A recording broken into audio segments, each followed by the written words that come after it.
Siyanibingelela nonke balaleli egameni lenkosi yethu UJesu Kristu. Kubo abazuzile ukukholwa okuyigugu ngokufana nokwethu, ngokulunga kukaNkulunkulu wethu nomsindisi uJesu Kristu. Makwandiswe kini umusa nokuthula ngokumazi uNkulunkulu noJesu inkosi yethu. Izwi lenkosi uJesu Kristu leli olilalele njengamanje. Izwi lenkosi uJesu Kristu lapho sishumayela khona, sifundise, siphinde sihlole imibhalo ngokwentando kaNkulunkulu kwindodana yakhe uJesu Kristu oyinkosi nomsindisi. Sizocela kubo bonke abantu abalalele ukuba nibe namaBhayibheli ukuze sizofunda sonke kanye sibe nokuqonda imibhalo engcwele.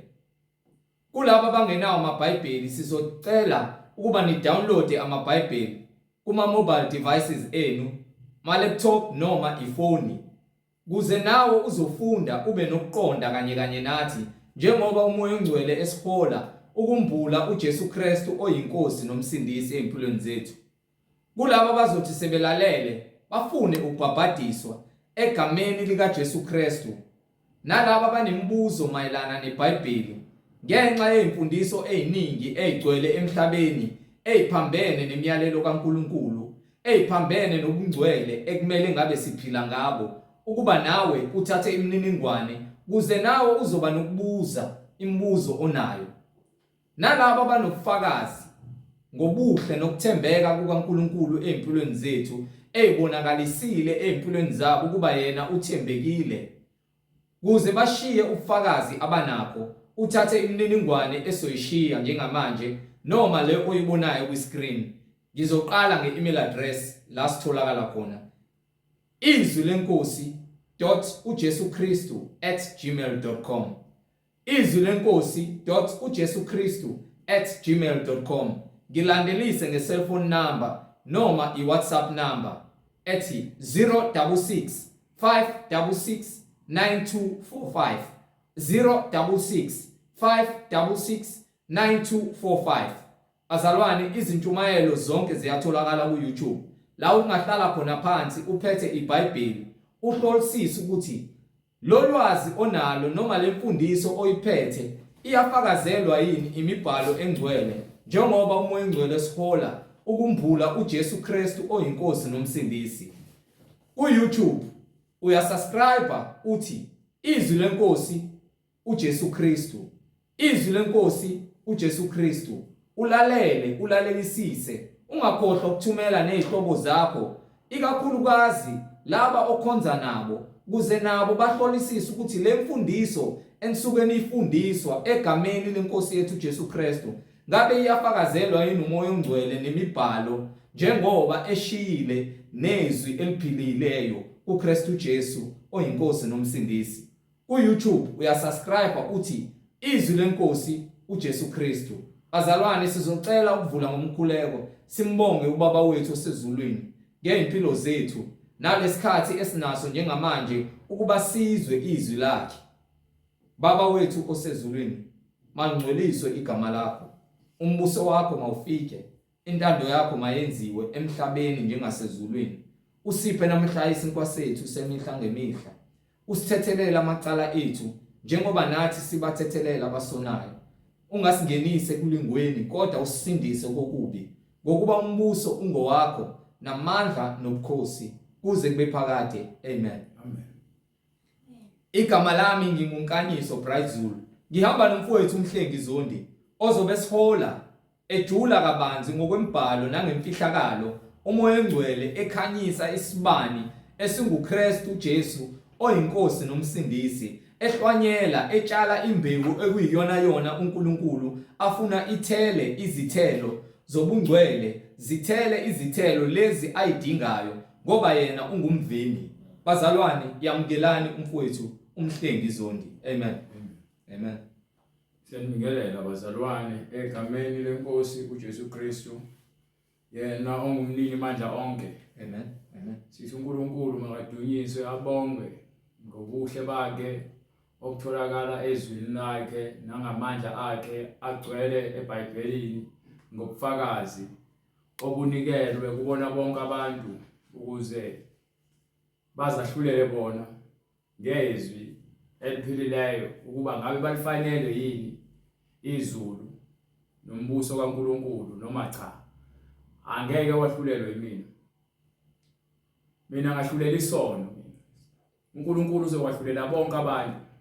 iBhayibheli lithi uJesu esihlalweni sakhe sobukhosi uzokuhlala bese ahlulele bonke abantu. Mina umsebenzi wami ukuthi ngishumayele ivangeli. Uma uthi awulifuni uyazahlulela wena manje emhlabeni. Noma ungathi ke uyakholelwa kuJesu noma kuNkulunkulu uyathandaza. But uma ungayenzi intando yakhe, ungalezi izwi lakhe libe nomthelela enhlizweni yakho, ukukholwa kwakho kufana nezidwedwe ezibolile ziyanuka. Amen. Uyinja ebhukude emphalazweni, idla umphalazo wayo. Ngakho ke siloke sithule bona ubufakazi bukaJesu ukuthi munye uNkulunkulu, munye umnini amandla onke, munye umoya oyingcwele. Bonke abakholwa kuye uyabathelela abanike. Awupheli. Ngisho indlu yasezulwini ngeke izigcwale uma ngase kuthiwa sonke siyaphenduka siyamamukela uJesu ngokusemthethweni nangendlela efanele. Ukuze ke sithole ukuphila ophakade ezulwini lapho khona ukuthula. Kanjalo ke nesihogo asigcwali. Amen. Sifana nehlo lakho njengoba mawubuka awukazi ukuthi sekugcwele sekumele udelete. Hallelujah. Ngoba kuyadelete manje. Hallelujah. Kuyadelete manje. Into eyenzakalayo bese ubone ukuthi lokubuka kwakho kubolile. Amen. Kukubi. Amen. Kuyona ukudelete ngokuthi ufaka uJesu. Yes Lord. Gcwalisa uJesu. Yes Lord. Njengamanje usabuka ngenkanuko. Uthanda ngenkanuko, ayi ngiyakuthanda, yazi ngiyazifela ngawe. Jesus. Phela uhlangane nomunye, yazi ngiyakuthanda, ngiyazifela ngawe. Phela uhlangane nomunye, yazi ngiyazifela ngawe wena wedwa. Uhamba ukhohlisa bonke abantu. Manje ugcwele ivirus. Hallelujah. Gcwele igciwane, gcwele ukufa, isono siyakubusa inkanuko. Oh Jesus. O-taxi man, o-driver bamatekisi bashela zonke izingane ezingena emotweni zonke uyazithanda. Nezingane ezokuthathekile ziyathanda ukuhlala ngaphambili ematekisini. Zithole ulift wamahala esikoleni. Thole ulift wamahala emsebenzini. Uthi ke okwamahala kepha uvula imilenze yakho ukuze uthole ulift. Oh Jesus. Uzogqoka isiketi esincane umgqoka into ezokuthaya khona ezokubuka. Akuhalele, akakuthandi uyahalela. Unonkosikazi ekhaya kepha kadeli ukuhamba elandela amantombazane ngamehlo. Mase lokethi ke uyakholwa uthi uJesu izifebe nezigebengu zingena phambi kwenu embusweni kaNkulunkulu ngokuba nina nilungile emehlweni enu. Kunendlela ebukeke yinhle emehlweni akho kepha isiphetho sakhona ukufa. Siyambonga uNkulunkulu ngabaprofeti bakhe abathumela abathembeka ngezwi lakhe. Amen. Siyambonga uNkulunkulu ngendodana yakhe ayithumela yathembeka ngezwi lakhe yagcwalisa ubulungiswa kaNkulunkulu. Manje na ke sesinobufakazi obanikwa abapostoli isiphiwo sikaMoya Engcwele sitholakala ngezwi likaNkulunkulu elitholakala kuJesu Kristu. Akusibona bonke abantu abathi inkosi inkosi abazokwamukela noma bazongena embusweni kaNkulunkulu. Kepha yilabo abenza intando kaNkulunkulu. Amen. Akubona bonke abantu abapaka izivatho abawobhuti bami nosisi noma wami. Kepha kuphela yilabo abenza intando kaNkulunkulu. So wonke umuntu owenze izwi othi amen kunemfundiso engcwele. Amen. Lo ubhuti wami, lo usisi wami, lo uma wami. Umuntu ozwa izwi alenze, hayi umuntu ozwa izwi athi amen abe fake message okuphambene nezwi. Sikhuluma ngobulungiswa nangothando lwaNkulunkulu ukuthi uNkulunkulu umthanda ngokuthi uhlale ezwini lakhe, uhlale emkhulekweni, ukuzile ukudla bese uyaphila. Amen. Kube impilo yakho ungcwele. Ungaziboni ulungile. uNkulunkulu wathumela izingelosi emhlabeni ukuthi izoqaphela abantu. Zafika izingilosi zathatha abafazi bazala izingane ezithiwa ama-giant noma amazimzim ezinkulu. Kwaba kwandiswa ubuthakathi nempi nobufebe. uNkulunkulu wayesethi-ke uyazahlulela, uyazibopha lezo zingelosi ukuthi ziboshwe ngamaketango obumnyama zilindele lo suku lokwahlulela. Ngakho-ke manje isigwebo sabo silindile. Ingakho uNkulunkulu awubhubhisa umhlaba wokuqala ngamanzi, wasindisa uNowa nendlu yakhe, wamenzela umusa. Ukuba uNkulunkulu wayethanda ngabe wavala yonke indaba yokuphila emhlabeni. Kepha uNkulunkulu wawakha umhlaba ngothando, wabakha abantu ngothando, wazikhethela ngaphansi kwendlu kaNowa, wakhetha u-Abraham ukuba u-Abraham abe inceku kaNkulunkulu. Ngokukholwa kwakhe walamukela izwi, kwathiwa phuma endlini kayihlo, hamba ezweni engizokukhombisa lona. Azange asho ukuthi ngiye kuphi, ngobani, ngiyasaba nje, no. Wahamba wafika walibona izwi, kwathiwe lakho lezwe lelo, isizukulwane sakho ngiyosandisa sibe ngangezihlabathi zolwandle, sibe ngangezinkanyezi zezulu. Izwi lenkosi liyabhora kulabo abafuna ukutshelwa ukuthi-ke namhlanje uzowina iloto. Abaprofeti bamanga banitshela lozo zinto. Hallelujah. Emabandleni enu nisupporta ibhola, ibandla lebhola. Amen. Kaizer nePirates. Niyabheja khona esontweni. Nenza konke ukungcola. Nidayisa izwasho neziklipa, nidayisa yonke into esontweni. Lithi iBhayibheli uJesu ngesikhathi ebuye eJerusalem wafika bedayisa amajuba, beshintshanisa imali. Wathatha isikalvasi uJesu waphendula amatafula wabakhipha, wathi kubhaliwe nje ukuthi indlu yami indlu yomkhuleko, izizwe zonke kufanele zize zizokhuleka. Nina seniyenze igumbi lobugebengu.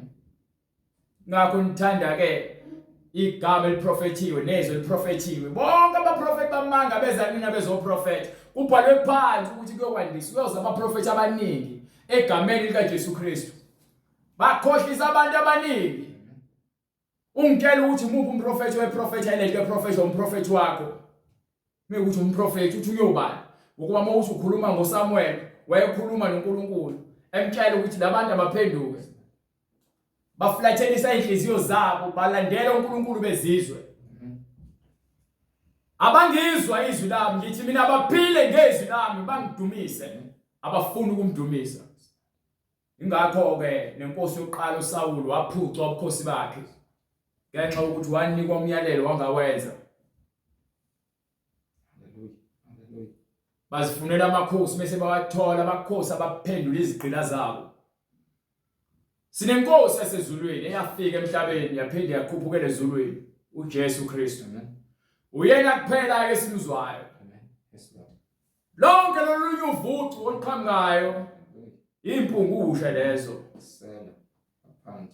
Ofukwe labo abaqhamukayo nje bezokhohlisa abantu. Sikholelwa yiloko okubhalwe phansi eBhayibhelini. Uma ngithi mina iBhayibheli lithi wena bese uthi hayi kwabhala ubani, usunenkinga.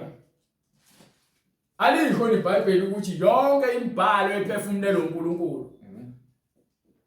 Alisho yini iBhayibheli ukuthi-ke akukhona esodwa isiprofeti esabhala ngokuqonda komuntu.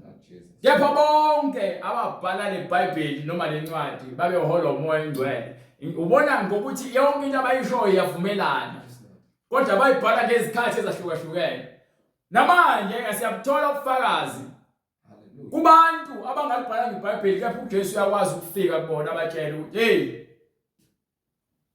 phenduka. Awunalo uthando, uyakholwa kepha uphendukile. Phenduka. Uzibiza ngekholwa kepha uthi uyisangoma. iBhayibheli litshela kahle ukuthi uNkulunkulu izangoma akazifuni. Ubungoma nabantu abakhuluma nemoya ayisebenzi lonto eBhayibhelini. abantu abenza imlingo abangene eBhayibhelini. Abantu ababhejayo abenza imali ngendlela engafanele abasebenzanga labo bantu bayaqagela, abantu abadlala ilotho bayaqagela, babuswa uSathane. Hallelujah. Uyabona ukuthi iBhayibheli liqinisile. Bonke bakhuluma izwi leli. Baprofeta ngoJesu. uJesu yizwi, ungulizwi. Uyena ofika sogcwalisa izwi lakhe. Sebefikile bonke abaprofeti. Athi ke kubona bonke abaprofeti akekho ngaphezulu kaJohane uMbhaphatisi. Kepha ongaphezulu kaJohane okusefikile manje. Khuluma ngaye uJesu. Angizelanga ukuzolahla abantu, kepha ngizele ukuzosindisa. Angaze ivesi ofuna ukuvula, ungalivula. Hallelujah. Vula ivesi stile nami. Kepha amagwala Bonke amagwala abantu abayamazi uJesu. Bese kufika phakathi kwabantu bafuna ukufana nabantu. Yilabo abangabazenzisi. Amagwala bayasaba ngoJesu. Befika abantu bephuza bayaphuza nabo. Ingakho kuthiwa izwi likaNkulunkulu yahlanjalazwa ngenxa yenu. Yini namagwala. Angisashumayeli ukuphenduka, senishumayela manje iziprofeto ezingekho ezifile. Nidayisa amaphupho, nidayisa oswiti. Abantu bathenga oswiti bazele esontweni ukuzotshela ukuthi uNkulunkulu yazi lento engimangalisayo, abantu bathi bayakholwa, kepha ukuthi ulalela izinto abantu baziposta ama status abo, ushumayela abantu besifazane. Manje ngizibuza ukuthi kahle hle uma sikholwa iBhayibheli kwenzeka kanjani senze sikholelwe entweni ephambene neBhayibheli. Uma ngumpostoli, uma ngumbishop, uma ngumfundisi. Ake unginike incwadi yaseKorinte. Amagwala. Ngeke aze angene izulu. Isabelo sabo ichibi lomlilo. Incwadi yaseKorinte Bright sahluko 11 verse 34. Bhayibheli iyona ndlela lesihambayo. Angeke ngifike namhlanje ngithi mina ngicabanga ukuthi iBhayibheli wonke umuntu oliphathayo methi uyalifunda, ufunda izwi leNkosi, usho ukuthi uyalilandela, uyalenza. Ngeke uvumele into engekho eBhayibhelini ithenzeke. Uma uNkulunkulu ethi cha, uthi cha. Why kumele ngithi mina hayi sekuyisikhathi samanje baze bathathe lencwadi yaJoel ethi ke uNkulunkulu wathi ukuthela umoya enyameni yonke. But manje angithi lento kwiNew Testament is prophet eqhamuka kwiOld Testament. Siyabona ke kwincwadi yezenzo esefaka umoya engcwele abantu bekhuluma ngezilima ngithi. But akukho lethi kena abantu besifazane abashumayela. Amen. Akukho. Emabandleni ke Kristu. Hallelujah.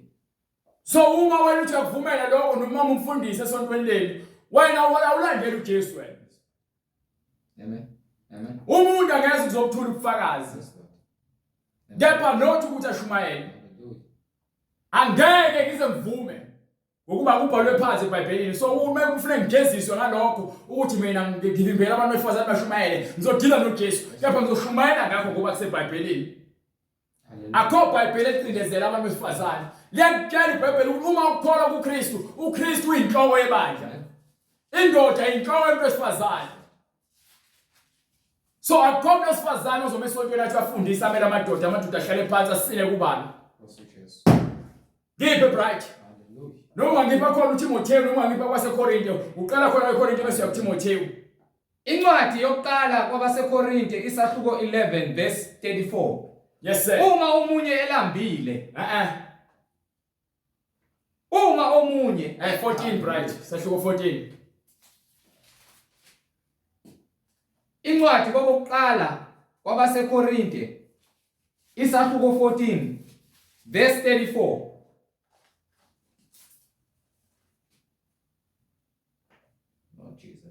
Uma ke bethanda ukufunda utho, mababuze emadodeni 24 right now. 35 Why 45? abesifazane mabathule emabandleni. Right. Hallelujah.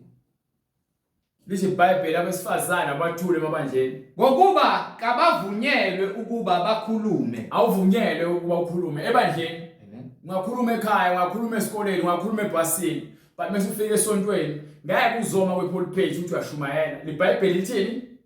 Abesifazane mabathule emabandleni. Abesifazane akusho ukuthi amadoda wonke afuna ukukhuluma wodwa. Kusho ukuthi ke akekho umuntu wesifazane ovumelekile ukuthi azoma la emva kwe-pulpit bese ayashumayela. Uma kuukuthi wena uzibiza umpostoli unkosikazi wakho uyashumayela. Khona inkohliso lapho.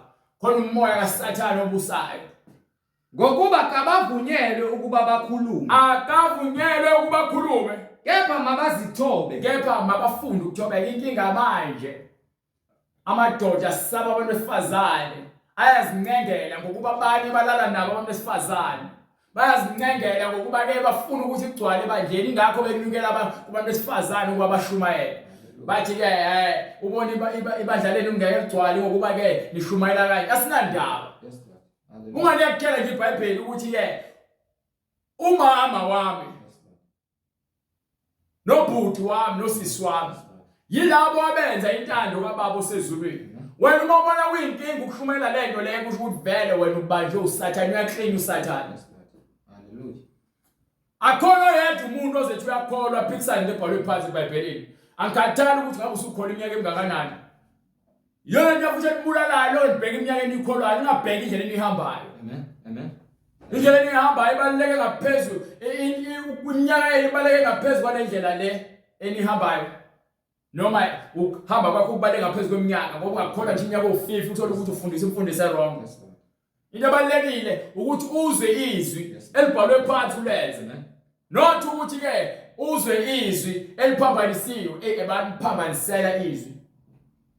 Bakhulume ngomakhelwane wakho ukuthi uyakuzonda, bakhulume ngokuthi uNkulunkulu uzokukhuphula. Lalela, uNkulunkulu ukunikile indlela ukuthi wena uphenduke ezonweni zakho. iBhayibheli lithi ke funani umbuso kaNkulunkulu nokulunga kwakhe kuqala. Bese zonke lezi ezinye izinto ziyanezezela. Zinezezela ngokuba wena usuyayazi indlela oyihambayo. Ngeke uzudawo shortcut ngenxa ukuthi wena ufuna ukugcwalisa izinkanuko zakho. Inhliziyo ingumkhohlisi. Amen. Njengokuba usho njalo nomthetho. Ubhalwe phansi emthethweni lokwesikufunda ubhalwe phansi emthethweni. Umuntu wesilisa uyobusa umuntu wesifazane. Amen. Abesifazane mabathule emabandleni ngokuba kabavunyelwe abathule emabandleni. Kepha mabazithobe njengokuba usho njalo nomthetho. Lalela kuyisono ukuma kwakho emva kwepulpit ngoba umthetho uyakuphikisa. Manje nake usumile emva kwepulpit nebhlukwe namacici nezinto zokufakelwa isonto lama-fake lelo, isonto likaSathane lelo. Uma ke bethanda ukufunda utho, uma kuukuthi wena uyathanda ukufunda utho, mababuze emadodeni abo emakhaya. Ngoba vela senanhlonipho. Ubona ngisho emakhaya ezobudlelwane benu zingalasti. Bungekho ukuthula ekhaya ngokuba ufuna ukuba inhloko yomuzi kepha umuntu wesifazane. Mongakwazi ukulalela indoda yakho uzomlalela kanjani uJesu? Mongamlalela uJesu uzoyilalela kanjani indoda yakho? Alisho iBhayibheli ukuthi asifunde ukuthobelana. Bafazi thobelana amadoda enu. Madoda thandana abafazi benu njengoba noKristu ethandile ibandla. Hallelujah. Hallelujah. Uma ungafuna ukuthobeka lalela umama uSara wokukholwa. Mama wethu ngokukholwa wathobela uAbraham wazombiza ngokuthi inkosi. Amen. Amen. Embiza ngokuthi inkosi. So manje ke nina niphambene kakhulu nemfundiso. Niyalwa futhi nilwa ngenhliziyo iBhayibheli likaMoya Engcwele. Ukuze wena ube kuMoya Engcwele uunderstand izinto zikaMoya kufanele ukuthobeka. Thobeka. Amen. Hambani ngomoya. Hallelujah. Lokho kuthobeka ikona lokho. Yabona ukuthobisa inyama, uyiyekise lo mkhuba le efuna ukuthi ke inyama izenzele wona. Phela indaba ukuthi uze esontweni nebhlukwe ungakuboni kuyinkinga. Ekubeni ubhalwe phansi encwadini yomthetho ukuba umuntu wesifazane akufanele agqokise okwesilisa nowesilisa afanele agqokise owesifazane ngokuba bonke abenza lokho bayisinengiso phambi kaNkulunkulu. Wena uyakwenza wena. Uyaza esontweni wena. Amen. Namaqiqi lisho iBhayibheli ahambe kwincwadi yaTimotheyu ke manje. Hallelujah. Amaqiqi nobucwebe. Hallelujah. Niyakwenza nini? Amen. Ninenkani, nithi niyakholwa. Amen. Ukholwa kaDalela. Wathi uNkulunkulu esekhulumile noJakobe. uJakobe wayesethi-ke kubantu bakhe kwincwadi yaMatheyu John Genesis 35 right from verse 2 bakhumula izithixo kwincwadi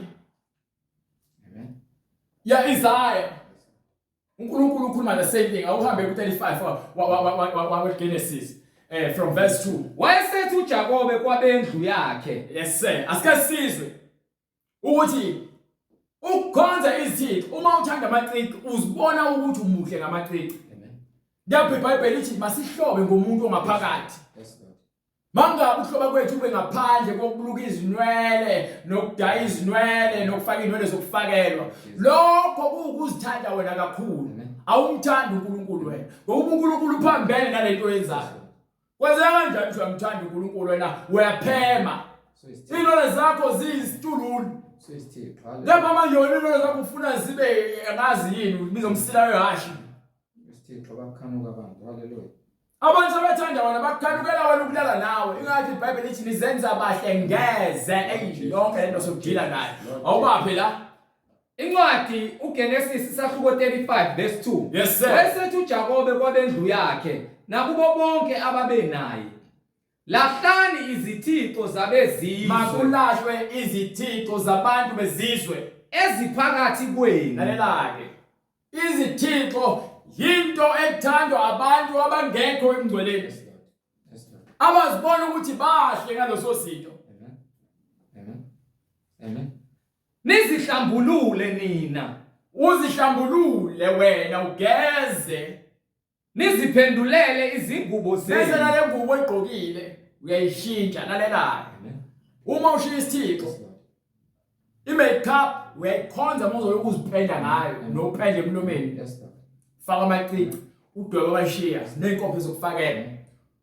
Uzenza muhle ngeze. Konke lokho izithixo uyayikhonza leyo nto ukuthi wena lo nto uzibona ukuthi umuntu ngayo. Thina sizibona ukuthi abantu ngezwi.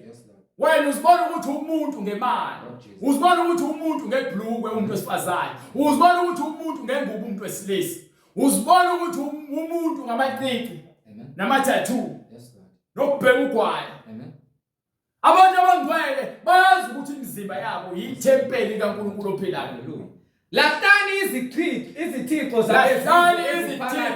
zabezizwe eziphakathi kwenu. Nizihlambulule nina. Bese niyazigeza. Niziphendulele izingubo zenu. Sisuke sikhuphukele eBhetheli. Bese-ke siyakhuphuka siye eBhetheli. Ngiyakumenzela khona. Lapho ngiyakwenzela uNkulunkulu i-altar. Hallelujah. Yena ongiphendula. UNkulunkulu ngosuku lokuhlupheka kwami. uNkulunkulu waphendula uJakobe ngosuku lokuhlupheka kwakhe.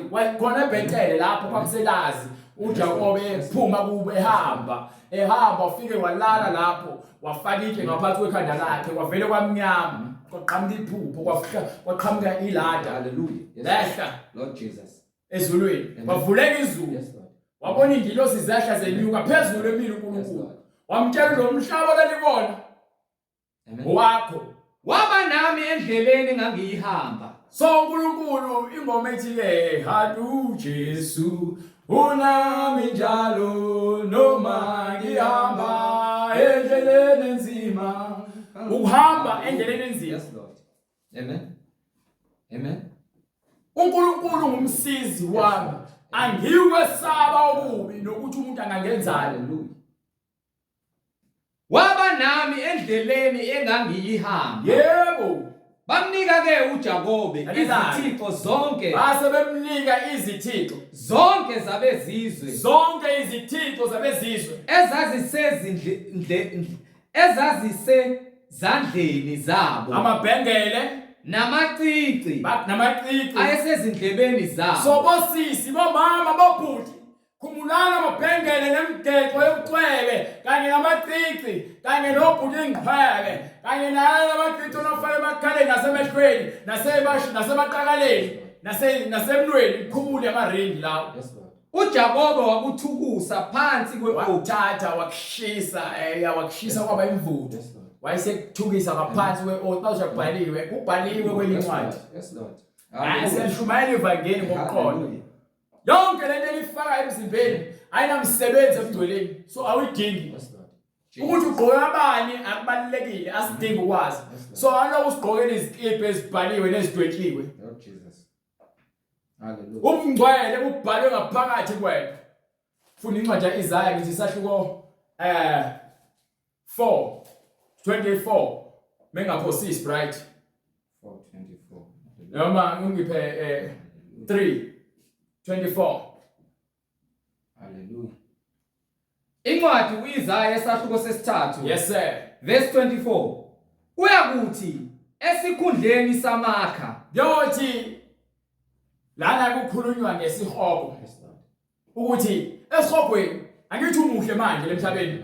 Yes, sir. Hallelujah. Uyazipenda uyazikhola. Amen. Uthanda ukuzikhola nama-perfume kakhulu ngithi. Amen. Awufuni uNkulunkulu. Ungena esontweni ngoba naku ufuna ukuluka ukuzwakala unuka kahle amadoda aphenduke nawo amadoda ashadile. So waziwa ngephunga. Ney'nwele zokufakelwa. Amen. Indoda niyahagana emva kwesonto, nihagana indoda ezifuna ukulala nawe kanti uthi uyosathana. Ama-devil worshippers, ama-devil agent. Amen. Kuright ukuxhawula umuntu. Indaba zamahaga. Gcina unkosikazi wakho nasey'nganeni zakho. Amen. Ngokuba nihagana ungamahaga omunye umuntu wesilisa yebo. Ungamahaga omunye umuntu wesifazane yebo. Kepha ukuthi uzothi ushadile noma ungashadile ulokhu uhagana nosisi esontweni, uhagana nobhuti. Nesontweni nithi-ke uthando kanti niyakhandukelana, niyalalana futhi. Bonakala ngokuthi-ke nikhiphe izingane. Lord Jesus. Nikhiphe nezisu. Amen. Amen. Hallelujah. So, leli noma uzithanda kakhulu. Uthanda iperfume njalo uyaziqhola. Ufuna ukuphuma emgaqweni ungene emateksini wehlaweni uke emgaqweni uyazwakala ngephunga. Yothi-ke esikhundleni salowo phunga lakho lelo lomakha wafaka emzimbeni. Kube ngukubola. Bese kuba yini? Kube ngukubola. Ngokuba uthanda izinto ezidala. IBhayibheli yakutshela incwadi eDuteronomy ukuthi othanda uNkulunkulu wakho ungathandi izinto ezidaliweyo. So uma uthanda izinto ezidaliweyo uzenza onkulunkulu bakho lozozinto. Nasesikhundleni sebhande. Nasesikhundleni sebhande Igoda. kube igoda. Nasesikhundleni sezinwele ezilungisiweyo. Nasesikhundleni saley'nwele ozifakileyo nokuluka Impandla. bese ushe ziyobe amadimoni esihogweni azi. Lord Jesus. Nomlilo uyashisa esihogweni. Amen. Bonke lobuhle bakho beze. Amen. Nasesikhundleni sesidiya. Isibhamba. Yebo. Sendwangu samasaka. Ngakho-ke yonke lento oyigqokayo ukuthi mina ngigqoka kabani uloku ufaka amabhande abizayo ufuna ukuthoma utshebhisa ibhuluku ulibeke emva kwezinqa noma ukhuphula ingubo uzoyiveza ufuna ukuveza amaswephe ezinqa konke lokho esihogweni kuyophenduka isaka. Lord Jesus. Nasesikhundleni sobuhle ishanda. Bonke lokhu uzothoma ngabo. Hallelujah. Niyazipenda. Ubona ukuthi umuhle. Bonke bakukhanuka. Udayisa ngomzimba wakho ngoba wena uthi umuhle unama-hips. Umuhle, unobuso bakhiwe kahle, uzuyapenda amashi yakho, uyagunda lokho endalo, ufaka ukufakelwa. Mawuvuka ekuseni uvuka omunye umuntu. Fanele uhambe esibukweni uyozilungisa ukuze ube muhle. Uzenza muhle ngeze. Nasesikhundleni sobuhle isishanda. Manje ubuhle bakho esihogweni-ke kuyobe sekuphenduka into ongayazi. Sowubhicika laphaya. Ufisa nokulungisa nempethu zakhona ezingafi umlilo wakhona ucishe. Amadoda akho ayakuwa ngenkemba. Wonke amadoda olala nawo. Amen. Hallelujah Jesus. Khona inkemba yokufa. Yes, Lord. Khona inkemba yokuphila. Le nkemba yokuphila izwi. Yes, Lord. Izwi elibulala isono. Uma unganamkeli izwi. Lezwi leli seliyintukuthelo esihogweni. Hallelujah. Lapho khona sekuphendiwe khona umlilo. Amen. So uma izwi lintukuthelo esihogweni kusho ukuthi wena uma uNkulunkulu ethi wakhe isihogo sakhe lezingilosi ezingahlalanga endaweni yazo bonke abalalela lawo madimoni nalowo moya bahamba nawo amadimoni bayesihogweni indawo elungiselwe bonke abantu abangezwe. amadoda akho ayakuwa ngenkemba So bonke akho oTexamen nabo bonke amathaba obhutumadlisa obrajo obrathemba laba bangafuna ukuguga belalo nezingane ezincane nizowa ngenkemba. Amen. Nizoya phakathi esikobhweni niyofana emanyaleni. Amen. Ingabe yini inkinga ngokuphila ngale ndlela le ebhalwe ngayo phansi eBhayibhelini? Bathi iBhayibheli liyacontrola. Vele kufanele likhombise indlela, likhombise direction okumele uyihambe. Hallelujah. Ukuba izwi lidala nawe, umhlaba ukhona ngenxa yezwi. Yes, Lord. So fanele ulizwe izwi.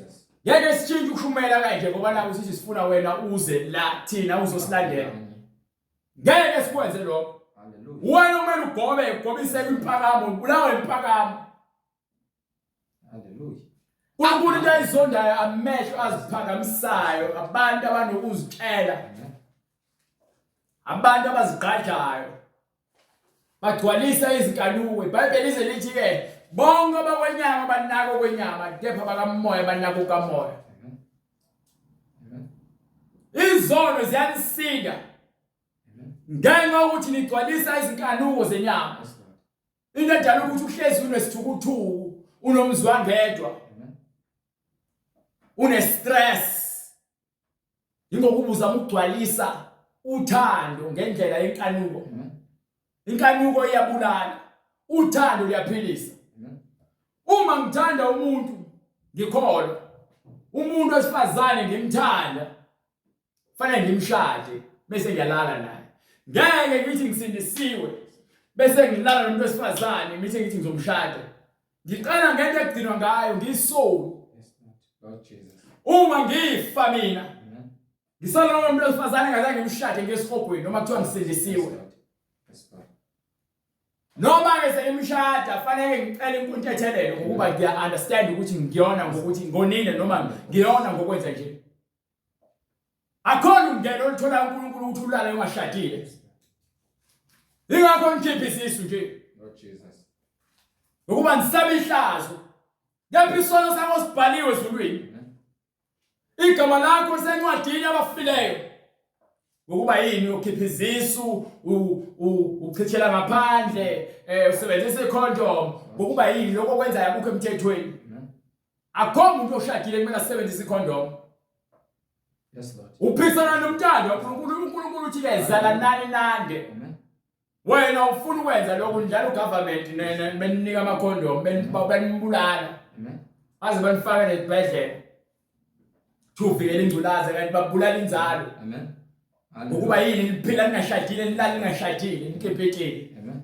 Phuma emkipitweni. Amen. Ngabulali. Mokuphuma emkipitweni uzoyeka ukulala ungashadile. Uma uNkulunkulu adalela ukuthi akunike indoda, uzomnika indoda efanele esindisiwe ephila umngcwele.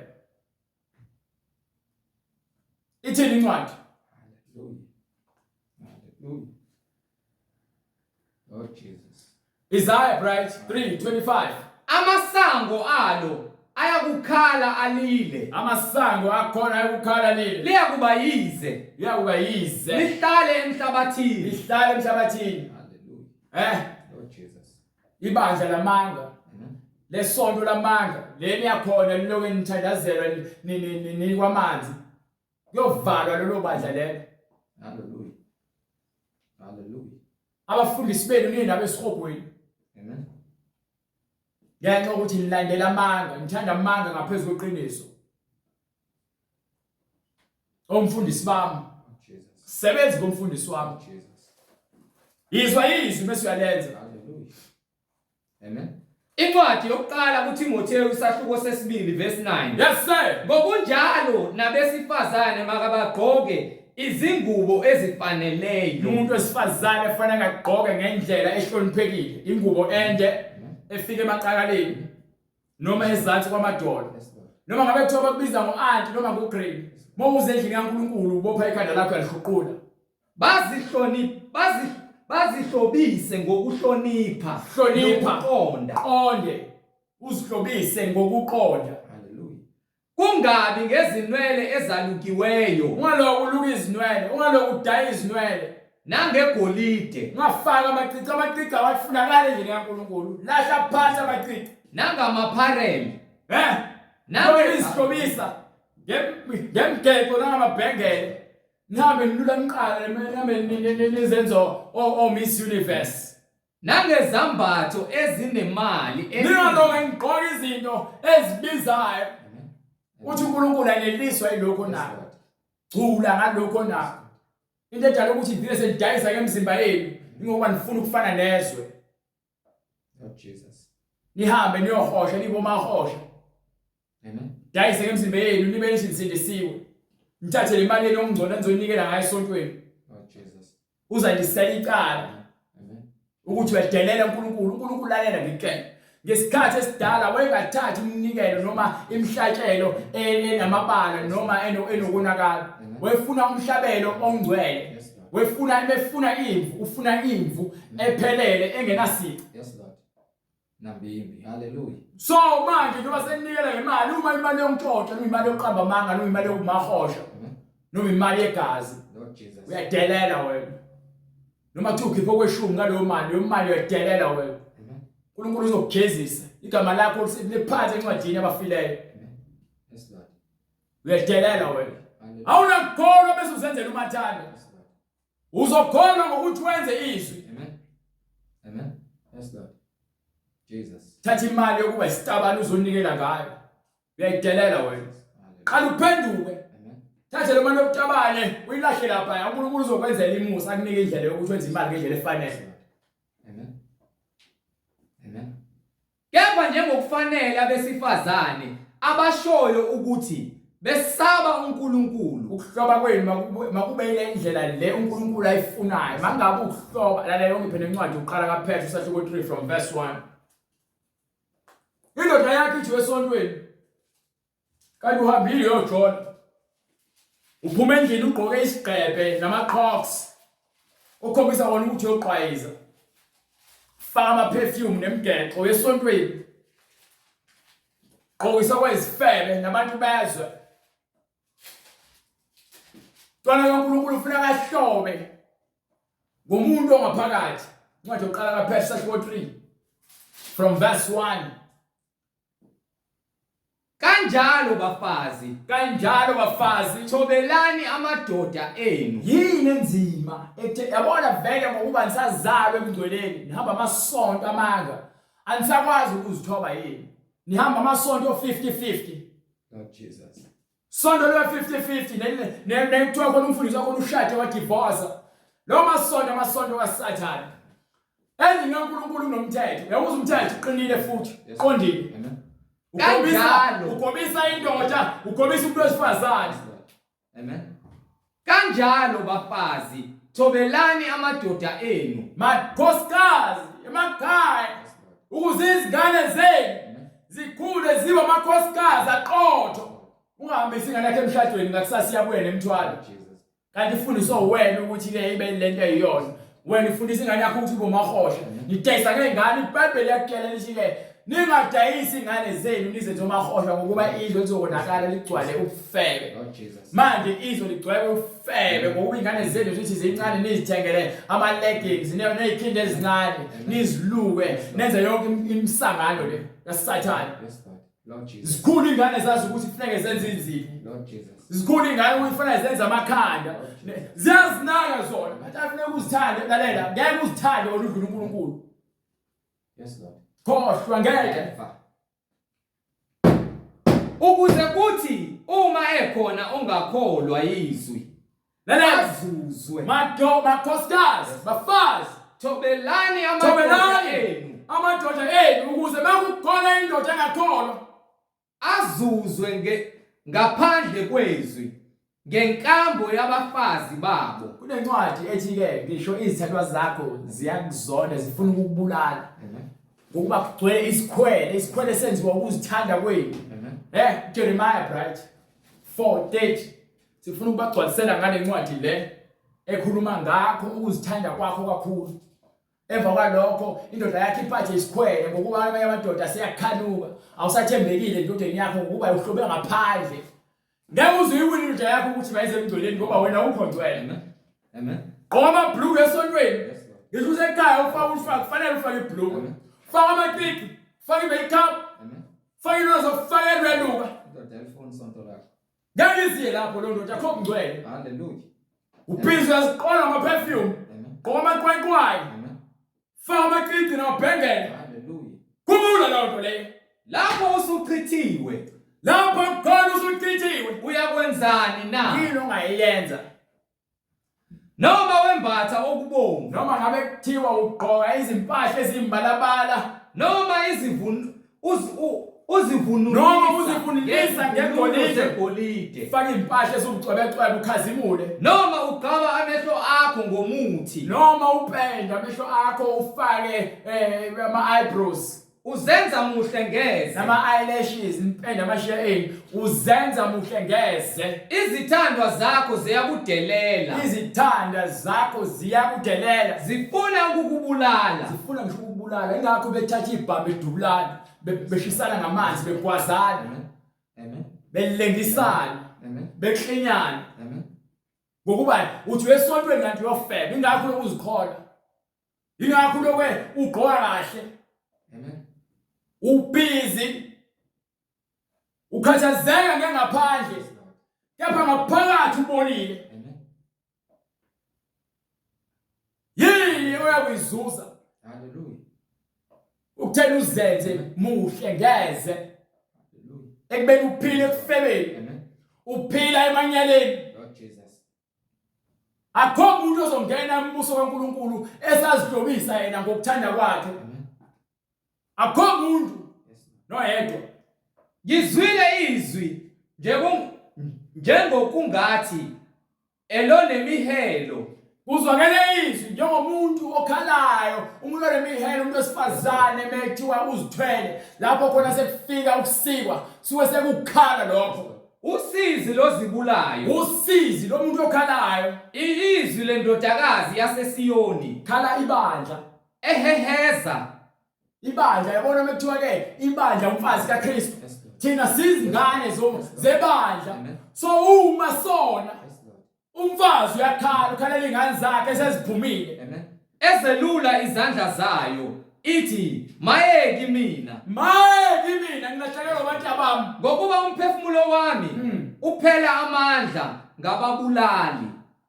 Lord Jesus. Nibulala imizimba yenu. Lord Jesus. Nivumela uSathana abuse emabandleni enu. Awuphindele ngale kwincwadi yaPetro. Niyavumela yonke into ephambene neqiniso ukuba yenzeke emabandleni enu. Lord Jesus. Ngithi niyakholwa. Niyanjalo emasontweni. Kepha lelizwi niyalibalekela. Yes, Lord. Nizovuma lezo elibhalwe phansi ukuze namukele umuso kaNkulunkulu. Ngaphandle kwalo ungalahambi isonto lakho lamanga. Amen. Kepha egcineni uJesu uza kukuveza ukuthi umprofeti wakho umprofeti wamanga.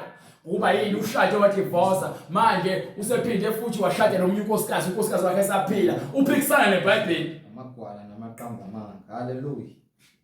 Wonke amagwala Hallelujah. ayaphansi echibini lomlilo. Hallelujah. Qambe. Ngiphe Kanjalo bafazi, thobelani amadoda enu ukuze kuthi uma ekhona ongakholwa izwi uma azuzwe. sihamba umfundisi wakho umfundisi eqiniso. Amen. Amen. Umfazi ubonakala ngenkambo yakhe ukuthi lo mfazi uyakholwa. Yes, Lord. Amen. Ngathi ngiyakhuluma naye umphendula umathanda. Ngiyacela kuyena uthi angizenzele. Amen. Lord. Uthi uNkulunkulu ngabona ukuthi uAdama kuhle ukuthi abe yedwa. Yes, Lord. Ngase ngithi ngizomakhela umsizi. Yes, Lord. Uma sizosizana, Amen. Amen. uma iBhayibheli lijasithandane sithobelane. Uma ngicela usizo, sikuphi isidingo sokuthi wena ungishawode, ungikholotele, ungenze ngize ngigcine ngikuzonda. Hallelujah. Sengiphula umthetho kaNkulunkulu, sengizisola ukuthi ngathathelana. Hallelujah. Uthi uyakholwa? Ngizoya kanjani esontweni? Ngizophendula kanjani esontweni wena ungqeqele umuntu ekhaya ukhuluma noma kanjani? Izingane uyazithuka. Lord Jesus. Ngapha uthi uyakholwa. Amen. Amen. Ujabulela ukuphuma uyabukwa ngaphandle esontweni kepha ekhaya ufike ngokuthanda nokuthobela indoda yakho. Hallelujah. Hallelujah. ingakho imindeni ifa iphela ngoba uJesu akekho esontweni akekho ngisho ekhaya. Lord Jesus. Nolizikhohlisa ngifuna indoda enemali vele uthola amadoda enemali futhi ubona uyilutho ufana nevesele ehlobisile bese kathela ukuhlobisa ngawo udlulela phambili. Phela wena. Hallelujah. Haya nifunda indoda engenamali lokho niposta kuma status ukungcola nithi niyakholwa. Indoda fanele ibe kanje, indoda fanele ibe kanje, ingokuba nilandela inkanuko nenhliziyo zenu, kodwa niyakholwa. Hallelujah. Ningcolile. Ningcolile, imisebenzi yenu yanyanyeka. Nivuma ukuthi niyamazi uNkulunkulu wepha nemsebenzi niyamphika engabanyanyekayo. And kukho konke okuhle aninamsebenzi walutho. Unokumbulala izithambo zenu. Hallelujah. Yeyizwa lonto le? Hallelujah. Hallelujah. Nizenza bahlengeze. Nibona ukuthi nibasha kwaniveza ama cleavage, niveza izinto. Lord Jesus. Nigqoka impahla ezikala ziveze indawo yakhe engasese. Lord Jesus. Amen. Amen. Ngoba bluwa amancane uzibona ukuthi usexy. Yes. Awukho sex wena ufana uyisifele. Amen. Amen. Amen. Akho umuntu ongcwele. Funeka yonke iniqondise esontweni. Sobona kanjani umehluko phakathi komngcwele nongekho mngcwele uma ukuthi ni esontweni nihambisa abantu kwezwe. Amen. Lord Jesus. Akho umuntu ongcwele ozoloke eshutha la eloke eshutha ekhothi indebe zakhe. Lord Jesus. Amen. Omunye ubhizi lapho usuchithiwe uyakwenzani na? Zenza muhlengeze. Lord Jesus. Akho umuntu ongcwele ozoloke eshutha eloke. Lord Jesus. Yini leyo wenzani? Lord Jesus.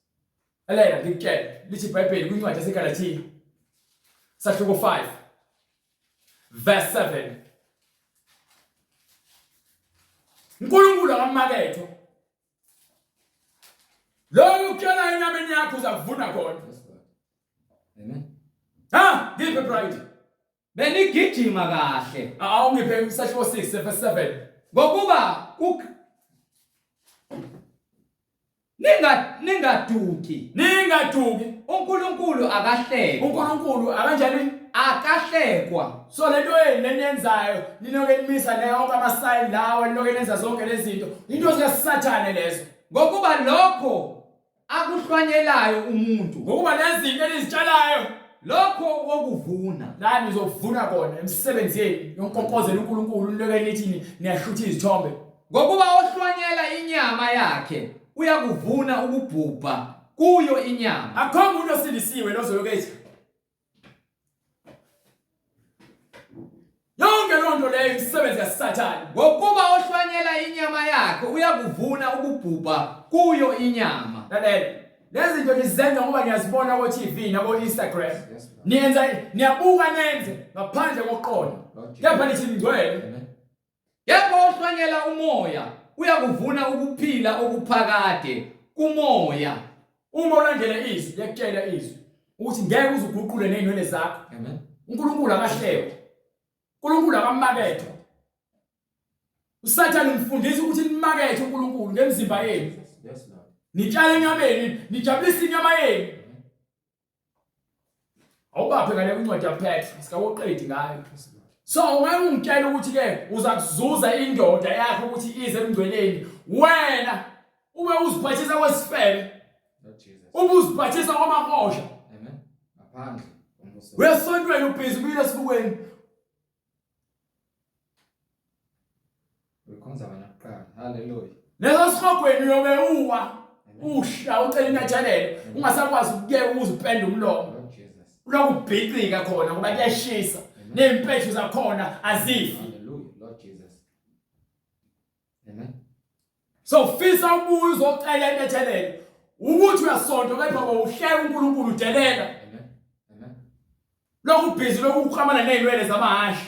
Ukuze uzigqoke uzibone ukuthi umuhle. Yes. Hallelujah. Nabantu besifazana abagundayo. Awazini ukuthi uyihlazo umuntu wesifazane ukuthi agunde. Lord Jesus.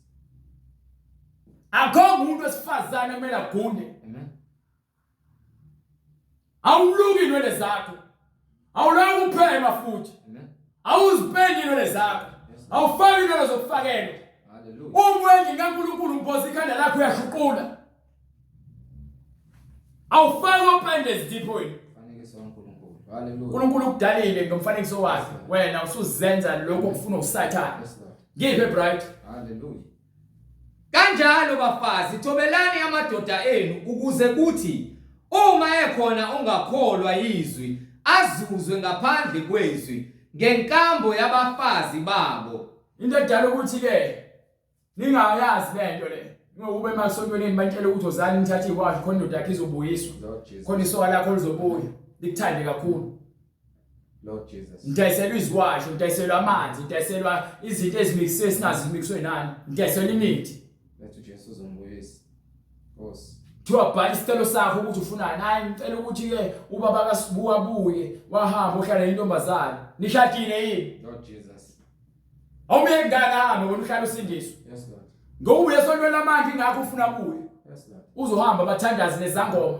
Uyofuna imithi ukuze ubuyise yena umkhafule. Feza inkanuko. Nifaka izichitho.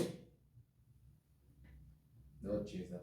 Abantu besilisa uthatha ingane yabantu ifake imithi ngaphansi uthi ayifunela nomunye umuntu kodwa akakwazi ukuyishada unamandla okuthenga imithi ukuthi ayicuphe ingane. Lord Jesus. Imoya ofele kaSathane yonke lena nje ukuthi libhaje kulezi zinto lezi. Amen. Amen. Uma unkosikazi wakhe ephila umngcwele Yes, Lord. ngeke uzuzikhathaze ukuthi ulokho ufuna imithi ngokuba yini uthembakele kuNkulunkulu uthembakele nakuwena. Amen. Ngapha ngenxa ukuthi ke iphile enyameni ingakho nenza yonke lemkhuba le. Amen. Baphe Uma ekhona ongakholwa izwi azuzwe ngaphandle kwezwi ngenkambo yabafazi babo. unkosikazi wakho ufuneka abonakale ngokuhamba kwakhe ukuthi usindisiwe. Ebona inkambo yenu emhlophe. Ngeke ulokuthi umuntu wesifazane lokho emengcingweni ekhuluma ehleze evula iTV ependa izinzipho ehamba emgaqolingiswa bonke abafana uhamba indlela ezingaqondakali. Ebona inkambo yenu emhlophe esekwesabeni. Inkambo yakhe ikhombisa ukuthi wena usaba umoya engcwele nezwi lakhe ugcina lona. Amen. Wenzela yonke into enhle indoda yakho ukuze ibone ukuthi no kufanele ngesontweni nami ngaphandle ukuthi olushumayele kuyona. Ukukholwa kwenu makungabi ngokungaphandle. Ukukholwa kwenu makungabi ngokuzihlobisa ongaphandle. Okokwaluka izinwele. Ukwaluka izinwele. Lokufaka igolide. Nokufaka ucwebe hlukene nobucwebe uma usindisiwe. Noma kokugqoka izingubo. Noma ukuthanda izingubo ezibizayo. Nokugqoka impahla ezingaqondakali. Kepha makube ngumuntu. Makube umoya oyingcwele. Osithekileyo. Umoya oyingcwele okumele ukukhombisa ukuthi wena uyakholwa wena umuhle emehlweni kaNkulunkulu. Kepha makube ngumuntu osithekileyo wenhliziyo. Ongabhubhiyo. Ohloba ngokungabhubhiyo. Ongabhubhiyo. Komoya omnene. Ngokungabhubhiyo. Onomoya onjani? Omnene onokuthula. Umoya onjani? Omnene onokuthula. Akho kuphikisana, akho kwebhana, akho lutho. Oyigugu phambi kukaNkulunkulu. So uma sekhona ukwebhana umoya engcwele akasekho. Ngiyalibeka kuze kufanele kugcine wena. Hallelujah. Bese mfaka lokho hambe ngikhuluma kwabanye abantu. Ngikhuluma nawe wena sofonela abanye abantu. Ave ngidina yave ngicika yazi ingakho nje ngincamela ukuthi ngivele ngiyobena usibu. Yabona nje ukuthi ubanjwe inkani nofele kepha uthi uyakholwa ushintshanisa amadoda. Emshadweni wisiphingi. Siphingi kazi. Ngokuba kade babezihlobisa kanjalo abesifazane abangcwele abemethembayo uNkulunkulu. Bonke abantu abangcwele kusukela ngesikhathi esidala kade abesifazane babezihlobisa ngokuthobeka nangomoya oyingcwele wobumnene omuntu ongabhubhiyo. Yes Lord. Amen. Amen. Umuntu ongaphakathi umoya oyingcwele lo. Amen. Abangcwele abamethembayo uNkulunkulu. Bonke abantu besifazane abangcwele abamethembayo uNkulunkulu bayazwa izwi balenze. Bethobela amadoda abo. Babethobela amadoda. Kuwumthetho okahliya indaba yokuthi kuyasontwa. Umngcwele impilo ekumele siphile ukuthobelana. Yes Lord. Ukuvumela ukuthi indoda ingaphezulu kwakho. Yes Lord. Njengalokho uSara Sikhuluma ngomngcwele, asikhulumi ngamakhaya thina ngenawo umoya engcwele. Lapho khona ke nobani usuza bhekele nobani akhuluma bhekele nobani wenza into ayithandayo. wonke umuntu uyikhanda. Wonke umuntu uyinhloko. Lord Jesus.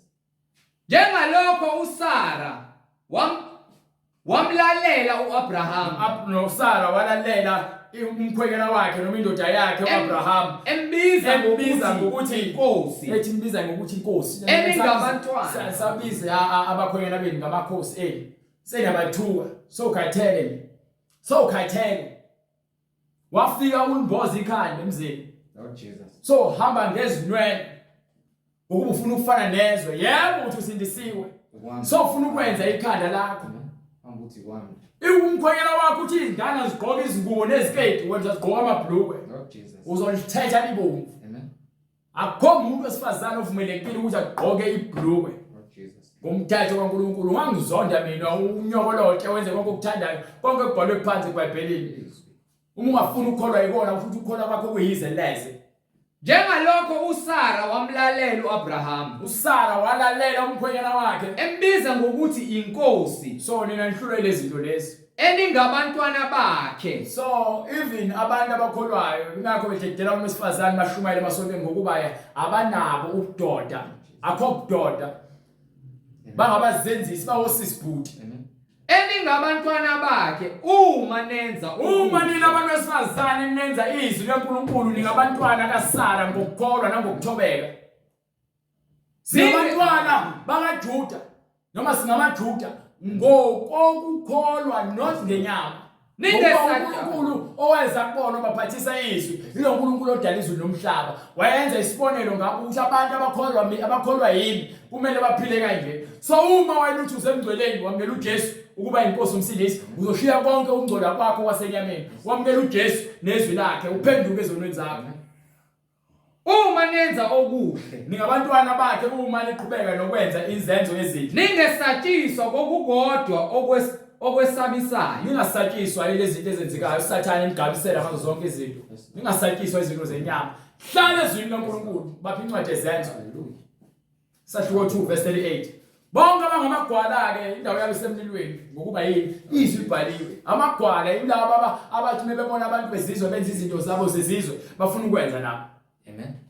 Amen. Kodwa abantwana bakaNkulunkulu bahlela basatshiswa lezi zinto lezi. Uthi uhulumeni uthini mephambene nezwi, angeke siloke sinakana naye, sonakizwe. Amen. Ngokuba ngeke sahlulele uhulumeni, naye sazokwahlulela lo uhulumeni wabo. Ngoba abaningi babo bahlele eParliament bama devil worshipper. Bahamba izinyanga ukuze bathole izikhundla, bayathakatha.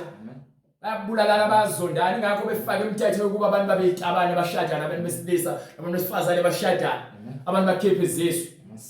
Hallelujah. Ukuba yini basetshenziswa uSathane.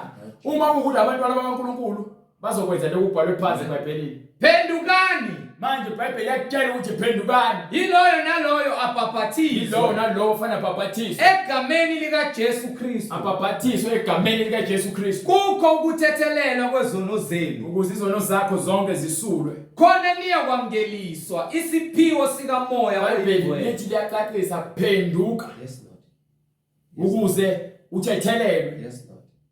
Yes Lord. Bese ke unikwe isiphiwo sikamoya ingcwele.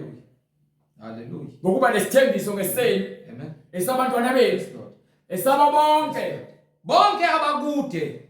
Inkosi uNkulunkulu wethu yakubabiza. Hallelujah. Wanezela wafakaza wanezelela amayagama wabayala wathini? Zisindiseni kulesizukulwane esiphambeneyo. Fanele sizisindise thina. Hallelujah. Yes Lord. Sathane ngeke azayeke uku-attack. Sathane ngeke azayeke ukulwisa. Uzoyelelana ngoba phela ufuna uwe. Wena fanele ungasatshiswa uSathane wena. uJesu asikhombisa ukuthi uSathane uyanqoqa. Yes Lord. Amen. Kulotshiwe. Yes Lord. So yini ehlulayo? Into edala ukuthi ungakwazi ukulotshiwe ukufunda iBhayibheli. Ulandela iziprofeto zamanga no take over selini. Ngithenga izibusiso. Azithenga izibusiso zikamoya. Kuthiwa woza nawe ungenamali uzophuza. Yes Lord. So nithanda ukuthenga ngithatha imali yokugcina uyonikelela ukuthi wena uthole izibusiso. Ubone ukuthi abaprofeti ngempela bakaSathane bayanikhuthuza. Lord Jesus. Bacela ukuze ubusiswe ngoba usena ndoda afanele ukuqalulane nami. Lord Jesus. Ukuze ngigeze lethuzi lelobumnyama. Lord Jesus. Uvume nami. Nikele ngengane zenu ukuthi zilale nabafundisi. Nkosi uJesu. Abantu bakhohlwa ke. Nkosi. Uma sofuna ukuphenduka, sofuna ukuthathela lezono zakho bese usithinta kumniningwane loyibonayo lapho ku screen. Lord Jesus. Uma ukuthi ufuna ukubuza imibuzo ephathelene neBhayibheli uyosokwenza njalo. Yes Lord. Uma ukuthi ke ufuna ulethe ubufakazi bakho nakhona uyosithinta kumniningwane. Uma ufuna ukunikela umsebenzi kaNkulunkulu uyokwenza njalo futhi.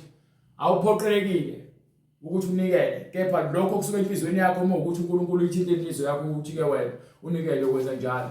Siyambonga uNkulunkulu, siphinde sifuthi sibonane ngokuzayo uma inkosi ivumile egameni kaJesu Kristu. Amen. Cela sifale umkhuleko. Baba, egameni leNkosi yethu Jesu Kristu, uNkulunkulu onamandla, siyakubonga izwi lakho Nkosi uJesu. Siyacela Nkosi usilungise. Uhlolisise inhliziyo zethu Nkosi, siza kuwe usithethelele iphambeko zethu. Ngokuba Nkosi sithi sidla etafuleni lakho, sithi sihambe ekukhanyeni, kanti Nkosi sihleze etafuleni lamadimoni lapho khona Nkosi uSathane edala ukuthi kumangaleleke lokho esikudlayo. Sidla Nkosi sifana nezingulube ezidla phakathi edakeni, sithi siyalazi izwi lakho kodwa Nkosi asifuni ukukhanya kufikile. Kodwa Nkosi, ngenxa yokuthi umuntu akakuthandanga ukukhanya kube imisebenzi yakhe ibonakalisa ukuthi isetshenzwa nguwe Nkosi uJesu Kristu, siyacela labo Nkosi izwi lakho lisebenza ngaphakathi enhlizweni zabo, ngoba lihlolisisa imidlinzo nemicabango nakho konke okungaphakathi komuntu, lehlulela Nkosi konke okungaphakathi kumuntu.